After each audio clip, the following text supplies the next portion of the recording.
नहीं, सबसे बड़ी बात तो ये कि हमारी इस मालवा की धरा में जन्म लेकर संत भाव को जीवन में स्वीकार करना और मधुसूदन जी आचार्य जी हमारे महामंडलेश्वर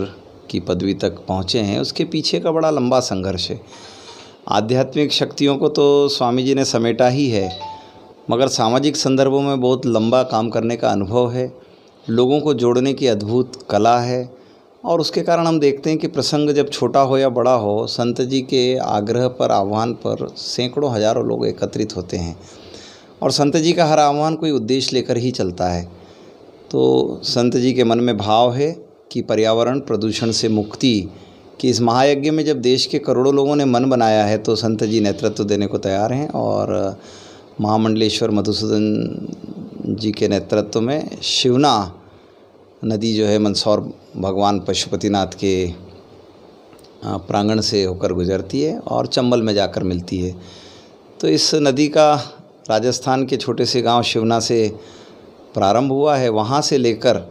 और मंदसौर भगवान पशुपतिनाथ मंदिर तक ऐसा पदयात्रा का मन संत जी का है। और निश्चित रूप से संत जी के नेतृत्व में हम सब लोग इस अभियान को आगे बढ़ाने के लिए संकल्प लेंगे ताकि लोग नदियों का संरक्षण करें, पर्यावरण का संरक्षण करें, प्रदूषण से मुक्ति पाए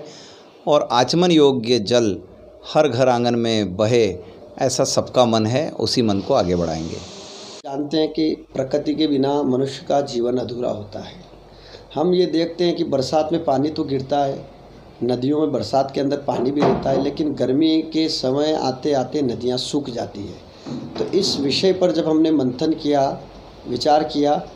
और विचार करने के बाद यही परिणाम सामने आया कि नदियों के किनारे दोनों तरफ यदि पेड़ लगाए जाए तो पेड़ के कारण नदियों का पानी रुक सकता है। और जब नदी के अंदर पानी रुकेगा तो जल संकट नहीं आएगा। आज विश्व के अंदर जो महामारी का संकट हमारे सामने, इसको तो हम निपट लेंगे, इसको तो हम समाप्त कर लेंगे, इससे तो जनता उभर जाएगी, लेकिन आने वाले भविष्य में जो जल संकट हमें दिख रहा है उससे हम नहीं उभर पाएंगे। इसलिए हमने एक नदी बचाओ अभियान की शुरुआत कराई। सांसद जी को यही हमने सलाह दी है और सांसद महोदय से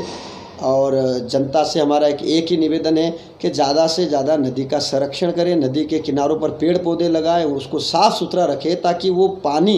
गर्मी तक उसमें रहे और जल संकट की स्थिति से अभी से निपटने की तैयारी की जाए। और अभी श्रावण मास में हम शिवना नदी की पद यात्रा निकालेंगे, शिवना परिक्रमा करेंगे, जहाँ से शिवना का उद्गम हुआ और जहाँ समापन हुआ। और उस जन जागृति यात्रा में एक ही उद्देश्य हमारा रहेगा कि जितने गांव शिवना से लगे हुए वो तट पर पेड़ पौधे लगा करके उस नदी को बचाने का काम करें। फिर उसके बाद यही अभियान भारत की अन्य नदियों पर लागू किया जाएगा और लोगों को जागरूक किया जाएगा कि इसी प्रकार से वो नदियों की यात्रा करते हुए, पेड़ पौधे लगाते हुए नदियों का संरक्षण करें, नदी को नदी से जोड़े, नालों नदियों को पानी का स्टोरेज कैसे हो उस पर काम करें और जल संकट और प्रकृति पर्यावरण के विषयों को